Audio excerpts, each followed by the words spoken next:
Welcome.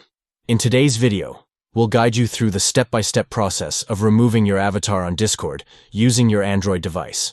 Whether you're looking to switch things up or start fresh, it's a quick and easy task. Let's dive into it. First, open the Discord app on your Android device. Once you've logged in, look for your profile picture at the bottom right corner of the screen and give it a tap. Next, you'll want to choose Edit Profile. Now, focus on your current profile picture.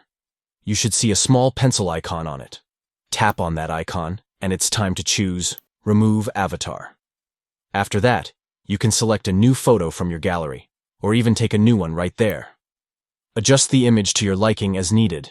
Finally, once you're satisfied with your new look, tap the check icon at the top right to update your avatar.